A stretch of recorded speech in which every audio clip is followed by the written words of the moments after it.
This testimonial is brought to you by #Score, Marketing Division, Sufi Guidance Channel, YouTube. और वजीफे का मैं बताना था आपको, जो लड्डू मेडिटेशन ले रही थी और वजीफा जो कर रही थी औलाद के लिए, तो लास्ट वीक ही मुझे गुड न्यूज़ मिली है।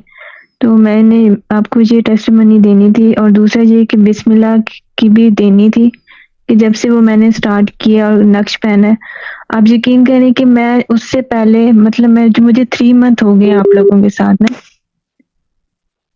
तो उससे पहले मुझे बहुत बेचैनी फील होती थी, मैं किसी से बात नहीं करती थी और मूड मेरा ऑफ होता था। लेकिन जब से मैंने नक्श पहना है, मैं सबके साथ बहुत अच्छे से बात करती हूँ, अच्छे से बिहेव करती हूँ और खुश रहती हूँ ना।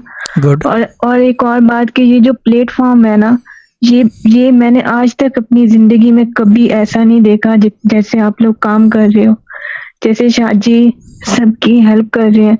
तो उसके लिए मैं आपको जितना भी थैंक्स बोलूं काम में, ताहे दिल से मैं सबका शुक्रिया अदा करती हूँ कि जब भी मैसेज करो, जब भी कॉल करो, तो बहुत अच्छे से सब आंसर करते हैं, जवाब देते हैं।